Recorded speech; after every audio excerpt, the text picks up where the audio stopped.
Hey guys, what's going on? Adam Menner here from the Business of Strength podcast.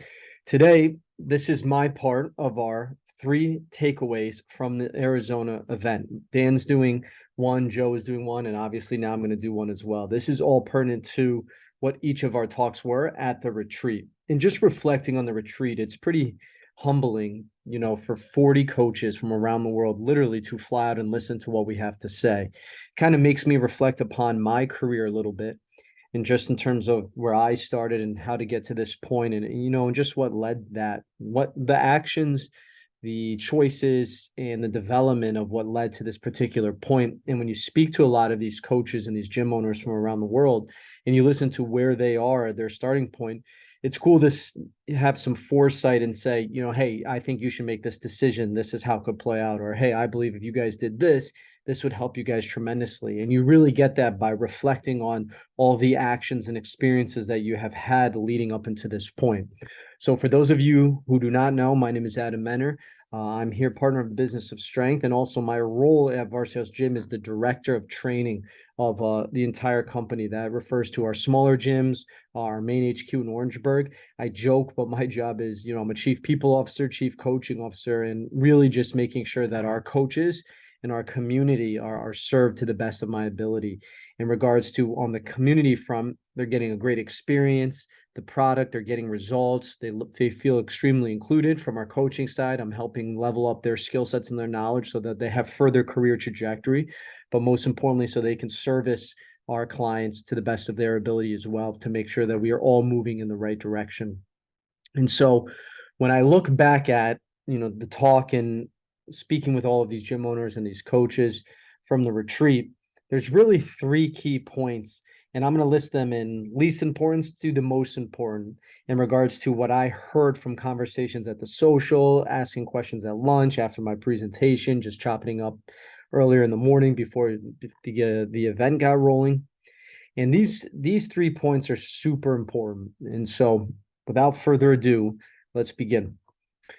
Point number one, or I should say lesson number three, excuse me, is your identity as a coach can't be tied to your training ideology. I'll repeat that again. Your identity as a coach cannot be tied to your training ideology. There's a huge stigma in the industry, right? You want to be the best in the world. You want to be recognized as the best. Well, how are you the best? It's really two things. It is your knowledge and your contribution to the industry, meaning you are helping others improve their coaching skill set. And then the second component of that is you are working with the best. So because your knowledge is so high, you begin to work with the best. The problem is that pursuit of excellence is not mutually inclusive with that of running a private sector training business. And that is the hardest thing from coaches to do because their training ideology is their identity. And if you can remove your identity from your training ideology, you will help your private sector training business move that much further. A perfect example is this. For 95% of the clients and the athletes that walk into your gym, they do not require the extensive knowledge that you have to continuously get results. And I know that's hard for some of you to understand, but if you were to look at what are the great principles of health, fitness, and sports performance, well, it's progressive overload, it's volume, it's intensity, it's frequency, duration, it's tempos, it's understanding where they are, matching output, it's recovery. And so if you can just continuously manipulate those variables through simplicity, you are going to get the same results as if you try to create the most dynamic, the most intense training methodologies, because this is going to lead me to the next point here, but you then will become the bottleneck in your own training business. So for me, I had to remove my identity. And for a lot of the coaches that I talk to, you guys have to remove your identity from those training ideologies. Now, I love reading about training and I'm still making sure that I'm up to date with the current research, literature, data.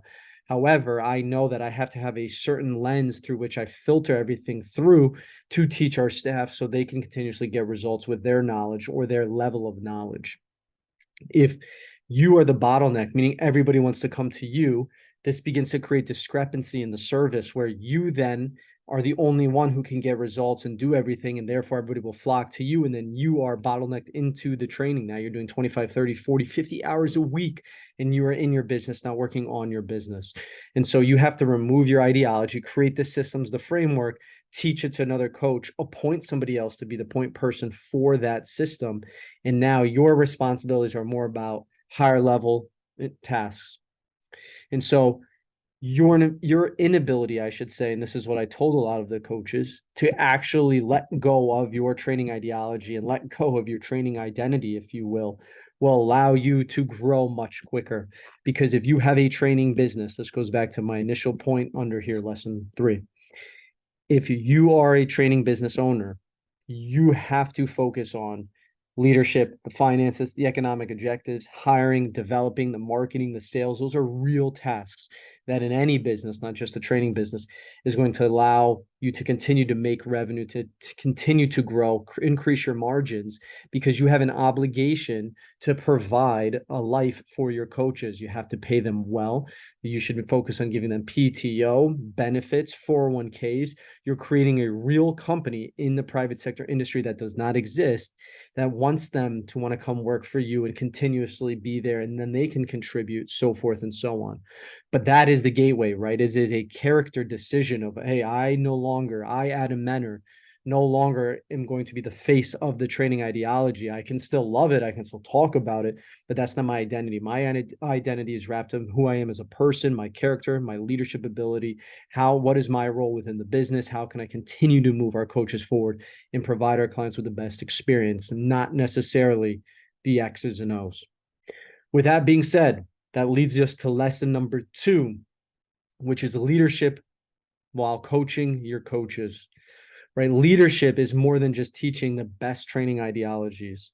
You get everybody in a room, you have a whiteboard, you're just mapping everything out, and you say to them, hey guys, you got better today.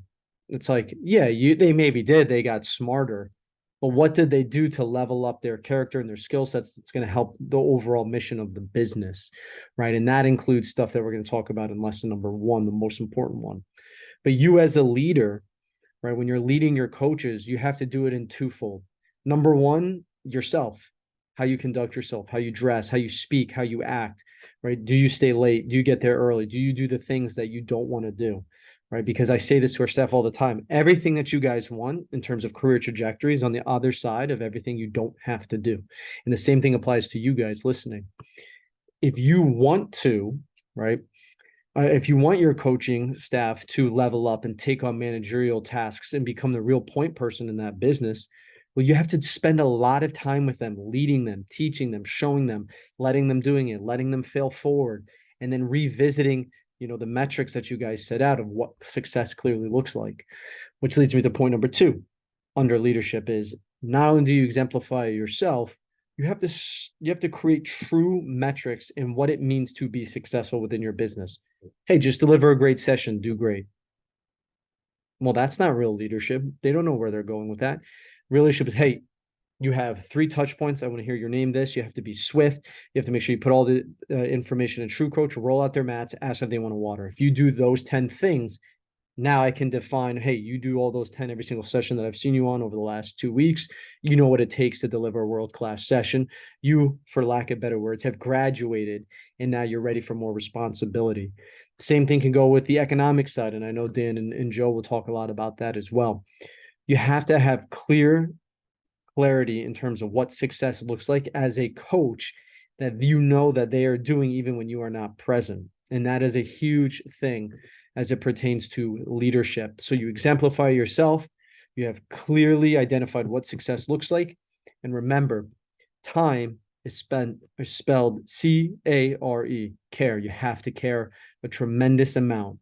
You have to spend a lot of time. You'll be doing them a disservice if you do not spend time with your staff, making sure that they have all the tools and things that they need to be successful.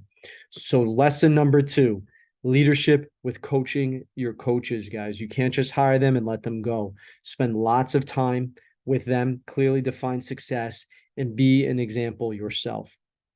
This leads us to point number 3 here, the most important point. Okay. That is community or communal experience. And now a lot of times when you think of that, you're like, yeah, just get good results, high five, make sure everybody's having fun, and then that's it. That's wrong. That is completely wrong. There are four tenets to what make your community experience world class so that you can increase your client lifetime value, so that you can increase the experience and you can continuously get current clients and athletes to want to do business with you over and over and over again. Number one, or I should say tenet number one under lesson one here, that is coaching. Duh, we just talked about it. But do you and your staff have a clear-cut coaching process for every single session, for every single service offering that you guys offer, where you know if you could just bop into any session that they would be doing those things that you set out to? And if the answer is no, well, that's why your attrition could be higher. That's why your turnover in coaching staff could be higher. That's why certain hours might be busier. Look at the most busy hours on your schedule. The coach who's ever leading that session is probably doing the best job. So you have to make sure that the coaching across the board is 9 out of 10, no matter the service. Number two is accountability from the coaching to the client side. This is something that we pride ourselves on. When you pay thousands of dollars to stay at a Ritz-Carlton, a St. Regis, you want to make sure, right, that you're getting the best service. So they make sure that you have the room temperature, all the things that you like. They're setting the bed the way that you like. They're checking in with you. They're sending the messages.